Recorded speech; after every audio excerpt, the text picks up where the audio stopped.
Saudari-saudara yang dikasihi Tuhan, terus kita rayakan kehidupannya, sukacita.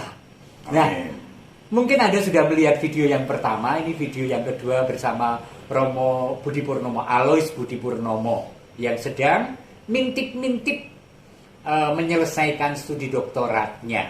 Sebenarnya aku harus mengatakan satu hal begini.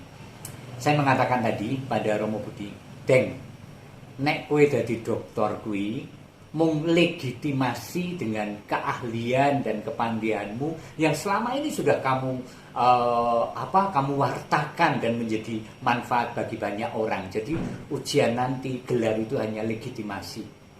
Itu yang pertama. Lalu yang kedua, saya sebenarnya sempat sangat berbangga, tentu saja sekarang tetap berbangga, ketika saya yakin bahwa dia akan menyelesaikan jauh lebih pendek dari target waktu, Dek. Ya kan? Jauh lebih pendek dari semua orang yang bisa menyelesaikan studi doktorat. Silahkan bercerita mulai dari situ.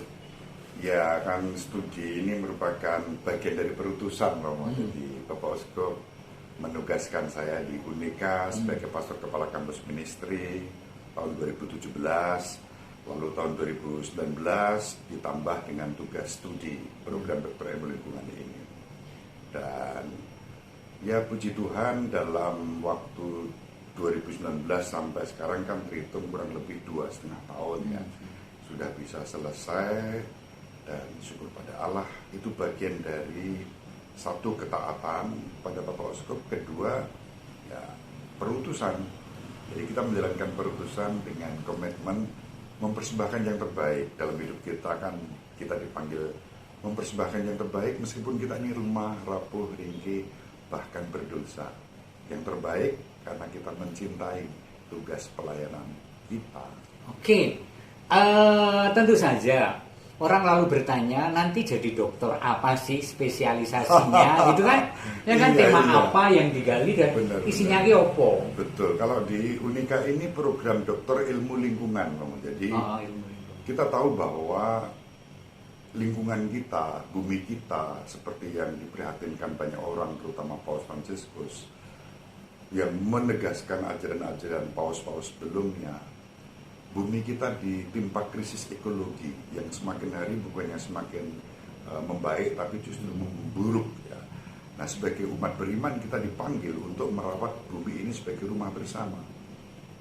Nah, ilmu lingkungan salah satunya mempunyai komitmen untuk bagaimana merawat bumi ini sebagai panggilan kita.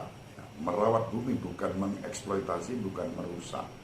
Dengan cara-cara yang sederhana. Misalnya, kalau makan, habiskan. Jangan ada sisa satu nasi pun. Kadang-kadang kita bilang ini kan cuma satu nasi, Romo. Iya, kamu bilang satu nasi, tapi 1 miliar orang satu nasi. Sudah ada 1 miliar nasi terbuang sia-sia. Padahal ada miliaran lain kelaparan. Itu ekologis banget, lingkungan banget.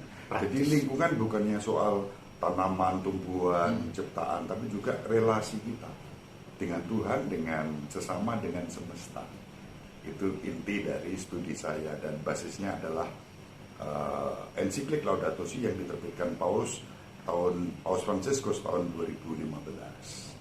Nah, Paus mengajak kita semua, orang Katolik, juga umat beragama lain, apapun agama dan kepercayaannya, untuk peduli merawat bumi sebagai rumah bersama dengan gembira, dengan sukacita. Jangan merusak lingkungan, nanam pohon. Contoh sederhana, Romo, misalnya aku dingin nih, lalu kalau di tempat lain cenderung menyalakan heater. Mengapa kalau kamu dingin nggak pakai baju hangat? Tetap ekologis. Panas nih, buru-buru nyalain AC. Padahal AC itu juga nanti menimbulkan CO2 dan pemanasan dan seterusnya. Kalau panas, kenapa tidak buka jendela? Gitu. Jadi sangat praktis ya. Dan dibalik itu pasti ini pesan bukan hanya untuk orang Katolik loh. Ini menggambarkan sosok Romo Budi yang selalu berpikir tentang semua, dan praktek yang sehari-hari dihidupi tidak berfokus pada diri dan dan kekatolikannya, tetapi bahwa Bapak itu merangkul semua orang. Iya, dan itu dari yang praktis itu kemudian saya mengajak untuk berpikir lebih dalam lagi. Di balik kepedulian kita merawat bumi ini kan ada solidaritas. Problem kita adalah banyak orang miskin yang menjadi korban karena krisis ekologi ini. Banyak orang rentan dan terutama kita pikirkan generasi masa depan. Mungkin Romo Agus, saya nggak punya anak cucu, panjenengan semua punya anak cucu. Pikirkanlah anak cucu ke depan supaya tetap mendiami bumi ini dengan damai, dengan tetap tanpa dirusak dan tetap segar, tetap menjadi rumah kita. Nah, problem kita adalah ketika ketidakadilan terjadi, itu ada gambar menarik Romo di Candi Mendut itu ada burung berkepala dua. Artinya apa? Kepala di atas ini kadang-kadang makan yang enak-enak, simbol pemimpin-pemimpin kita yang kadang mikir diri sendiri. Kepala di bawah nggak dapat jatah.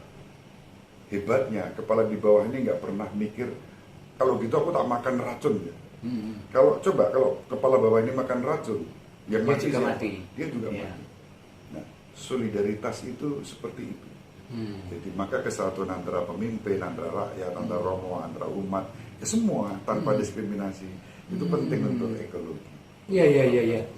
Kesadaran bahwa hidup ini tanggung jawab bersama, harus dipelihara bersama, itu juga punya pendasaran yang sangat kuat, ya, bahwa kita satu Bapa, ya kan? Kita tidak bisa satu kelompok bunuh diri lalu kita menjadi mati juga, gitu ya Romo ya. Satu Bapa yang mengasihi kita, satu bumi rumah kita bersama. Satu bumi, ingat, satu bumi rumah kita bersama ya. Bahkan nanti tariannya itu sangat luar biasa, membangun solidaritas dan persaudaraan yang tanpa basa-basi Romo ya. Tanpa basa-basi.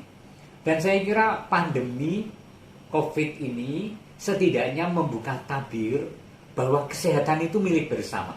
Kesehatan milik bersama, dan pandemi ini terjadi kenapa? Salah satunya yang disebut Paus Fransiskus dalam ensiklik. Karena kita sering merusak alam, akibatnya apa? Muncullah penyakit-penyakit baru. Padahal sebetulnya penyakit ini sudah disediakan obatnya oleh alam. Karena biodiversitas banyak yang hilang, lingkungan rusak, akibatnya obat-obat yang mestinya dengan mudah ada tersedia dari alam juga ikut hilang gitu. Oke, Romo Budi, sekarang pesan terakhir panjenengan untuk kita semua berkaitan dengan ilmu yang panjenengan dalami. Kita dipanggil untuk merawat bumi rumah bersama dan tidak bisa sendirian. Kita harus bergandengan tangan dengan siapa saja.